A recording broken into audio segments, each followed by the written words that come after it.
काम करना चाहिए। ओजोन लेयर जो बहुत महत्वपूर्ण चीज़ है, धरती की एक चादर की तरह है जी। तो चैनल पर जो लोग नए हैं सब्सक्राइब जरूर करिएगा, लाइक जरूर करिएगा, शेयर जरूर करिएगा, कमेंट बॉक्स में अपनी राय जरूर दीजिएगा। आप सभी का बहुत बहुत धन्यवाद। आपका ये सब्सक्रिप्शन और ये जो कमेंट है मेरे लिए बिग मोटिवेशन होगा। अपनी राय जरूर दीजिएगा। बहुत बहुत धन्यवाद। स्वागत है आप सभी दर्शकों का। तो प्राय मैं ऐसे प्रदूषण के ऊपर वीडियो बनाता रहता हूँ। ये देखिए, दिखाइए बॉबी, ये बच्चे खेल रहे थे यहाँ ग्राउंड में, तो हमने सोचा कि इन लोगों से मिल करके और वीडियो बनाते हैं। क्या नाम है आपका? सागर। सागर, कौन सी क्लास में पढ़ते हो? 5th क्लास में पढ़ते हैं, अभी 6th में गए हैं। ये मतलब प्रदूषण क्या महसूस हो रहा है? हाँ, हो रहा है। कैसे? ये महाकुंभ आया था तो बहुत सारा प्रदूषण आया था। गंगा जी में पानी वो फेंक रहे थे, बहुत पानी चली भी गया, पेड़ काट रहे जा रहे, वो प्रदूषण है। अच्छा, तो ये बताओ, इधर अगल बगल में नहीं लगता, गली मोहल्ले में, बाकी जगह में? हाँ, प्रदूषण तो हर जगह फैला है प्रयागराज में। कैसे? कैसे गाड़ी चल रही है ना, सरकार ध्यान दे रही है कि प्रदूषण को कैसे काबू करे, लेकिन सरकार ध्यान ही नहीं दे रही है। सरकार, जनता का भी तो काम बनता है। जो घर की छत के ऊपर से जो कचरा फेंकते हैं वो जो फेंकते हैं कचरा, उनको बोलेंगे तो वो उल्टा हम लोगों को बोलेंगे। हाँ, उल्टा बोलेंगे। और नजदीक आ जाओ वो भी, और नजदीक आ जाओ। उल्टा बोलेंगे, फिर हम लोग बोलेंगे, फिर हाँ, उल्टा। तो झगड़ा नहीं करना है। हाँ, झगड़ा नहीं करना है। हाँ। झगड़ा नहीं करना है किसी से कि वो बोल रही आंटी जी या अंकल जी ऊपर से छत से फेंक रहे थे, कहे क्यों फेंक रहे हो। उनको बताना है कि उससे नुकसान होता है। आपको क्या नाम है? विकास प्रजापति। विकास प्रजापति जी, ये बताइए कैसा प्रदूषण हो रहा है? प्रदूषण अधिक फैल रहा है। जब खेलते हो, एक मिनट रुको। तो ये आपका क्या नाम है? आर्यन। आर्यन जी। आप बताइए क्या है प्रदूषण, कैसे इसको हम कंट्रोल कर सकते हैं? कौन सी क्लास में पढ़ते हो? 9th में। तो क्या टीचर लोग बताते हैं प्रदूषण के बारे में? जी। क्या बताते हैं? कि क्या बताऊं मैं प्रदूषण के बारे में जो स्कूल में है, स्कूल लेवल पर। अब मैं टीचरों को बोलूँगा तो गुस्सा करेंगे मेरे ऊपर। जब टीचर खुद ही पान खा के जाता है, गुटखा खा के खुद जाते हैं, तो बच्चों को क्यों इससे बताएंगे कि हमें गुटखा नहीं खाना चाहिए, पान नहीं खाना चाहिए बच्चों, इससे हाँ नुकसान है इससे। अब जो टीचर हैं उनको हमें नैतिक शिक्षा के रूप में उन बच्चों को स्कूल क्लासेस में पढ़ाना है कि देखिए प्रदूषण बढ़ रहा है, हमें क्या करना चाहिए, क्या नहीं करना चाहिए। हमें पॉलीथीन नहीं लाना है, और घर के ऊपर से, छत के ऊपर से हमें कचरा नहीं फेंकना है, और हमें जो नगर निगम की गाड़ी आती है उसमें इकट्ठा करके उस गाड़ी में कचड़े को जो है उसमें डालना है। और जो हमारी नाली बह रही, जो ये बताओ, नाली बह रही है हर जगह घरों के सामने। क्या नाम है आपका? ऋषभ। ऋषभ, कौन सी क्लास में पढ़ते हो? क्लास 8। ये बताओ कि अभी बारिश में या वैसे भी देखो जगह जगह पर नाले भरे हुए होते हैं। नाले, ये ग्राउंड पूरा भर जाता है। भर जाता है। चलिए, ये ग्राउंड तो बारिश में भरता है ना। हाँ। बाकी जो घर का पानी डेली निकल रहा है, उसके लिए क्या होना चाहिए? सीवेज ट्रीटमेंट प्लांट होना चाहिए। जो सीवेज ट्रीटमेंट प्लांट यानी एसटीपी जो लगती है, वो क्या करती है? क्या नाम है आपका? अनिकेत। अनिकेत जी। आपका क्या नाम है? अमन। आपका क्या नाम है? अथर्व। आपका? गौतम। और आपका? आयुष्मान। आपका? सागर। आपका? विकास। आपका? सनी, आ जाओ, इधर आओ, आ जाओ, आ जाओ। तो देखो, ये जो हम लोग ये बातें कर रहे हैं, तो इसका मतलब ये है लोगों को जागरूक करना है। हमें सीवेज ट्रीटमेंट प्लांट और लगाना होगा, जो सरकार है, कि पानी, जो गंदा पानी है पूरे इलाके का एक जगह इकट्ठा करे। नाली, ड्रेनेज सिस्टम हमारा सही होना चाहिए। और उस गंदे पानी से जो मच्छर पैदा हो रहे हैं, या जो बैक्टीरियाज पैदा हो रहे हैं, जो हमारे ऐसे कीड़े मकोड़े पैदा हो रहे हैं जो हमारे शरीर के लिए नुकसानदायक हैं, हमें बीमार करते हैं बार बार। और इन गंदे पानी से हमें क्या होता है? हैजा होता है, कॉलरा जैसी बीमारी हमें पैदा होती है। मक्खियाँ आती हैं, मक्खी पैदा होती हैं। उस मक्खी से वो जो गंदगी हमारे कहाँ आती है? घरों में आती है, हमारी थाली पर आती है, हमारे खाने पर आती है। तो हमें इसके बारे में लोगों को जागरूक करना पड़ेगा। और इस पीढ़ी से उम्मीद है कि कई लोग सुनना नहीं चाहते इस वीडियो को। नाच गाना वाला वीडियो जो है ना, उसको रजाई के अंदर छुप छुप करके देखते हैं लोग। ऐसे वीडियो नहीं देखते हैं जो आने वाली पीढ़ी को। अब मैं कहूँ तो जो 4-4, 5-5 पहले क्या करते थे लोग? 8-8, 10-10 बच्चे पैदा करते थे लोग, जो हमारे पूर्वज लोग थे। अब धीरे धीरे 3-4 पर आ गए। अब आने वाली पीढ़ी जो है, जो ये लेवल है, जो अब पैदा हो रहे हैं, उनकी जो मैथुन शक्ति है वो कम हो रही है।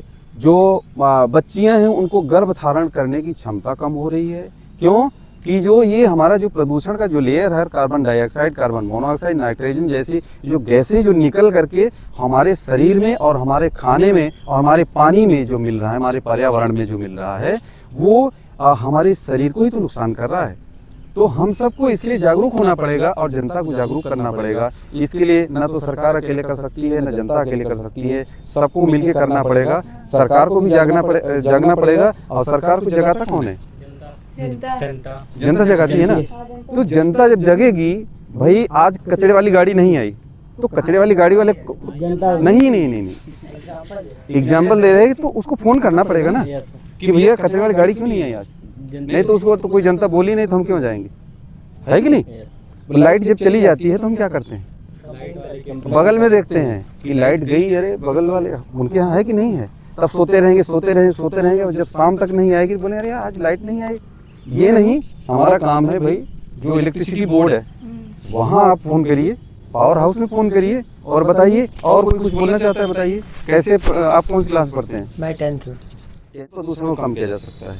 प्रदूषण को कम कर सकते हैं, हमें पॉलीथीन बैग्स को यूज़ नहीं करना चाहिए, पेपर बैग्स यूज़ करने चाहिए और गवर्नमेंट को STPs प्लांट हर जगह इंस्टॉल करने चाहिए। और हमें जो भी व्हीकल्स हमारे सराउंडिंग्स में हैं वो सब BS6 होने चाहिए ताकि उससे कार्बन मोनोऑक्साइड कम रिलीज़ हो। हमें AC, फ्रिज ये सब कम यूज़ करना चाहिए क्योंकि इनसे हार्मफुल गैसेस रिलीज़ होती हैं। और भी बहुत सारे तरीके हैं। सब इलेक्ट्रिसिटी भी सेव करनी चाहिए क्योंकि कोल बर्न होकर इलेक्ट्रिसिटी जनरेट होती है।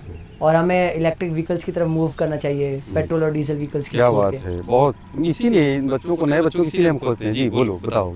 और बस, और तो ये कहने का मतलब इन बच्चों के अंदर है, लेकिन ये बच्चे मजबूर हैं कि हम कहें तो कहें किससे। अब आने वाले दिनों में और परेशानियां बढ़ेंगी। अब मान लीजिए दिल्ली दुनिया की सबसे गंदी राजधानी है। अब जब दिल्ली की ये हालत है तो बाकी जब दिल्ली जैसे इन शहरों की हालत होगी तो क्या करेंगे। जगह जगह पर, हालांकि हमारे जो केंद्रीय सड़क परिवहन मंत्री हैं नितिन गडकरी जी, मैं तो कहता हूँ नितिन गडकरी जी आप हजारों साल जियो।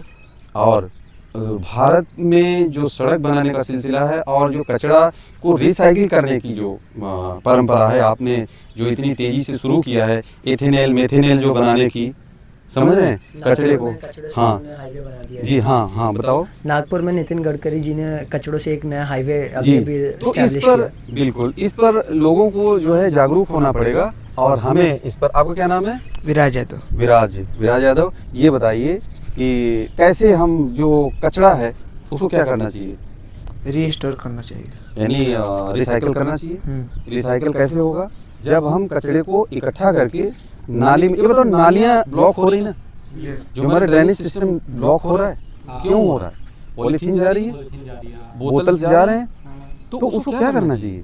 हमें ये एक रोको, तो हमें जो है जागरूक होना पड़ेगा, हमारी सरकारों को जागरूक होना पड़ेगा, जनता को जागरूक होना पड़ेगा, लोगों को इस प्रकार के वीडियोस को प्रमोट करना होगा। और चैनल पर जो लोग नए हैं सब्सक्राइब जरूर करिएगा। ऐसी वीडियोस को लोग देखना कम पसंद करते हैं, लेकिन मैं कह रहा हूं कि आने वाले दिन ऐसे होंगे जब आप कुछ भी करने लायक नहीं रह जाएंगे। आपके हाथ में सिर्फ मजबूरी होगी। मजबूरी ऐसे होगी कि पेड़ कटते जा रहे हैं, पर्यावरण प्रदूषित हो जा रहा है, पानी प्रदूषित हो रहा है। जब हम बचपन में नहरों में और नदियों में जाया करते थे तो पानी हाथ से पिया करते थे, आज उस पानी को पीने को कौन कहे, देखने के लायक नहीं रह गया है। तो इसलिए मैं आगाह कर रहा हूँ इस वीडियो के माध्यम से, समाज को जागरूक होना पड़ेगा। जागरूक होकर के दूसरों को भी जागरूक करना पड़ेगा। आप दिल्ली में चले जाइए, मैं अभी वीडियो देख रहा था दिल्ली का, तो वहाँ की हालत ये है कि पानी जो आ रहा है पीने लायक नहीं, नहाने लायक। उस पानी से कपड़ा धो लेंगे आप तो वो कपड़ा भी गंदा हो जाएगा, दोबारा पहनने लायक नहीं है वो कपड़ा। तो ये बताइए, क्या अगर आप इन आम शहरों की, अब प्रयागराज, ये बताइए कौन सा शहर ऐसा है, आप इंदौर का नाम सुने आपने? जी, इंदौर का नाम सुना है। सबसे साफ शहर है, साफ सुथरा शहर, जो कि पिछले 7 बार से उसने रिकॉर्ड बनाया है। लगातार वो साफ सफाई में 1 नंबर पर है। दूसरे नंबर पर गुजरात का सूरत है। तो हमें क्या इस प्रयागराज को साफ सुथरा नहीं बनाना चाहिए? हम लोग धर्म के बारे में बात कर रहे हैं, हम लोग राजनीति के बारे में बात कर रहे हैं, हम लोग जात के बारे में बात कर रहे हैं, सबके लिए आंदोलन कर रहे हैं। लेकिन ये बताइए कि इस प्रदूषण के ऊपर आंदोलन कब होगा इस देश में? देखिए यहाँ पर ग्राउंड में महाकुंभ में देखिए पूरा कचरा फेंक के चले गए हैं। ये प्रदूषण है, लेकिन प्रयागराज के लोग चाह नहीं रहे कि प्रदूषण प्रयागराज का खत्म हो। जी, तो कहने का मतलब कि ये प्रदूषण के ऊपर आंदोलन कब होगा, प्रदूषण के ऊपर बातें कब होंगी, आप सभी का बहुत बहुत। हम लोग जब बाजार जाएंगे तो क्या करेंगे, और बाजार से पॉलीथीन नहीं लाएंगे, बाजार से पॉलीथीन नहीं लाएंगे, बाजार से पॉलीथीन नहीं लाएंगे, और घर का कचरा नगर निगम वाली गाड़ी में कचरा क्या होना चाहिए, रिसाइकल होना चाहिए, रिसाइकल होना चाहिए। तो आप सभी से और सरकार से यह आग्रह है कि इन सब मुद्दों पर काम करिए और बाकी जो मुद्दे हैं उस पर भी काम करें, लेकिन ये जरूरी मुद्दा है, जीवन का मुद्दा है, आने वाली पीढ़ियों को बचाने का मुद्दा है। और जी। एक और मुद्दा जो है ओजोन लेयर का, जिससे जो कार्बन और डाइऑक्साइड मोनोऑक्साइड जो इफेक्ट कर रहा है ओजोन लेयर को, जिसमें उसमें होल हो रहा है, जिससे जो सन की अल्ट्रा वायलेट रेज है वो हम लोग को इफेक्ट कर रही है, जिससे कैंसर हो रहा है, ये टेम्परेचर और बढ़ रहा था। भारत माता की जय, भारत माता की जय, भारत